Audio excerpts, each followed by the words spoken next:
नगरसेवक होते, त्यांनी 5 वर्ष त्यांची जबाबदारी चांगल्या पद्धतीने पार पाडली. इथल्या प्रभागाचा विकास त्यांच्या परीने ताकदीने घडवून आणला, विकास निधी खेचून आणला.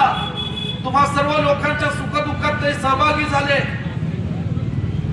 पण मागच्या 3 ते 4 वर्षामध्ये जेव्हा ह्यांचं नगर सेवक पदाचं कारकीर्द संपली, तेव्हा महानगरपालिकेमध्ये कोण येऊन बसलं? प्रशासक येऊन बसला.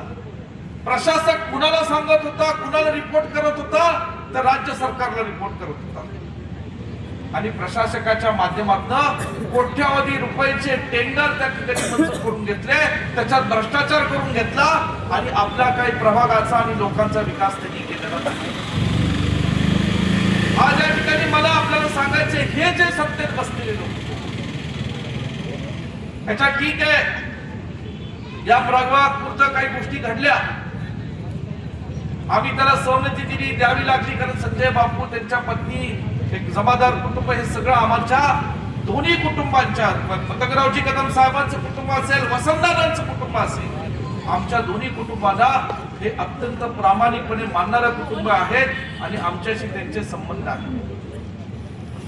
हे करत असताना आम्ही व्यक्ती पाहिलं असेल, मागच्या 2 टर्मच्या खासदारकीला असेल, या मिरज शहरात सुद्धा भाजपला मताधिक्य देण्याचं काम ह्या ठिकाणी झालं.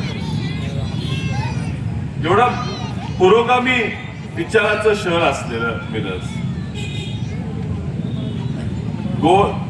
गुण्यागोविंदानं एकत्रितपणे नांदणारं मिरज, ह्या ठिकाणी भाजपने येऊन जातीचा, धर्माचा तेढ निर्माण करून, भांडणं लावून, स्वतः सत्ता काबीज करून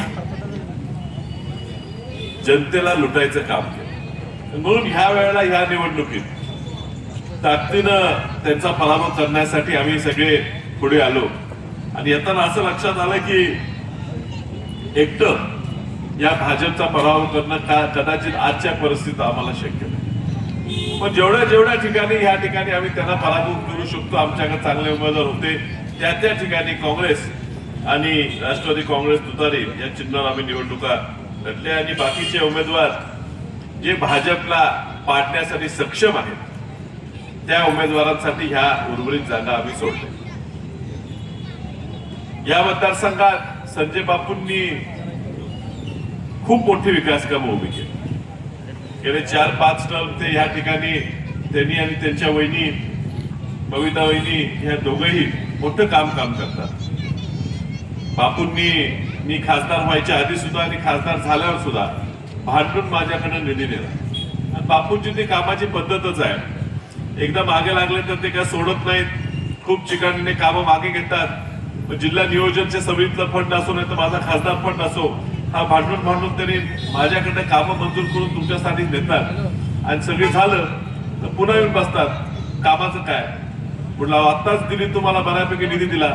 अहो, तो बबिता मेंढेचा दिला, संजय मेंढेचे पैसे कुठे आहे? आणि परत संजय मेंढेची यादी घेऊन परत अनेक कामं होतात. सांगायचं तात्पर्य की माणूस असा आहे की त्याला त्याच्या जनतेची काळजी आहे. प्रभागात असा मोठा आहे, विस्तारित भाग आहे, नवीन प्लॉटिंग तयार व्हायला लागले, मतदारसंख्या वाढत चाललेली आहे आणि ह्या ठिकाणी नवीन भागात काम करणं खूप गरजेचं आहे. आणि म्हणून तर चांगले उमेदवार असणं गरजेचं आहे. करणदादा जामदार सुद्धा सातत्याने माझ्या मागे लागून जेवढा जमेल तेवढा निधी ह्या ठिकाणी आणायचा ते प्रयत्न करतात. थोडं आपल्या प्रभागात कसं होत असते, प्रभाग खूप मोठा असतो आणि त्यामुळे प्रत्येक उमेदवार एक प्रभाग आपला निम्मा वाटून घेत असतो. काही एका भागात एका उमेदवाराने बघायचं, दुसऱ्या भागात दुसऱ्या उमेदवाराने बघायचं. पण कधी आपल्याला असं वाटतं आमच्या भागात आलं नाही, त्यांच्या भागात आलं नाही. पण प्रभागाची कामं चांगली व्हावीत ह्यासाठी एक अंडरस्टँडिंग असते, करावं लागतं. एवढा मोठा प्रभाग आहे, एवढा विस्तारित भाग आहे, पण ही भाजपची मंडळी काहीतरी ह्या ठिकाणी डाव रचून कसंही ह्या चांगल्या लोकांना पाडता येईल त्यासाठी प्रयत्न करतात. आणि त्यामुळे तुम्ही सावध राहण्याची गरज आहे. हे भाजपला एवढं वर्ष सत्ता देऊन सुद्धा, त्या महापालिकेच्या तिजोरी त्यांच्या ताब्यात देऊन सुद्धा जनतेसाठी काम करायला ते कधी पुढे आले. या सांगलीबद्दल, या मिरजेबद्दल त्यांना राग आहे. खास करून मिरजेबद्दल प्रचंड राग आहे की मिरजेतला आता सुद्धा मोठ्या प्रमाणात मतदान हे भाजपच्या विरोधात होते, ते त्यांना आवडत नाही. आणि सूड उगवायचा म्हणून या ठिकाणी निधी तो जाणून बुजून अपुरा देतात आणि जाणून बुजून ह्या लोकांच्या, इथल्या लोकांना त्रास द्यायचा प्रयत्न भाजपवाले करतात. आणि म्हणून यावेळी आपण ठरवले की मागच्या भाजपचे 12 नगरसेवक या मिरज शहरातनं मिरजच्या भागातनं निवडून गेले.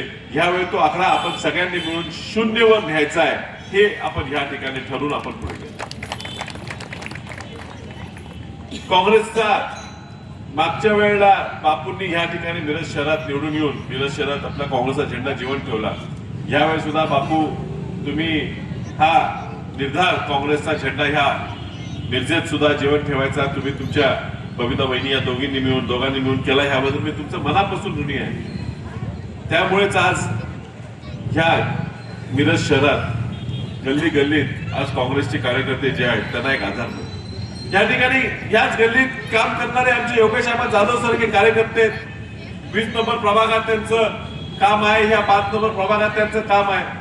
अशा व्यक्तीला सुद्धा आम्हाला तिकीट द्यायची गरज होती, तिकीट देणं आमचं कर्तव्य होतं. मात्र तुम्हाला मगाशी सांगितलं काहीतरी समजोता या ठिकाणी करावा लागला, जेणेकरून भाजपचा पराभव करण्यासाठी मताचं आपलं एकीकरण केलं पाहिजे. तरी तो कार्यकर्ता नाराज न होता लगेच दुसऱ्या दिवशी काम करून प्रत्येक आपल्या उमेदवाराचं कसं निवडून आणता येईल यासाठी अहोरात्र राहणारा असे कार्यकर्ते काँग्रेस पक्षाचे आहेत. शकीलभाई पिरसाद यांना आपण त्यांच्या घरातली एक सीट यावेळी द्यायचं म्हणून त्यांनी किशोरदादा निर्णय घेतला आणि त्यांना त्यावेळेला तिकीट दिल्यावर आमच्या भागातल्या वसीम रोहिले सारखा कार्यकर्ता सुद्धा त्या ठिकाणी नाराज झाला.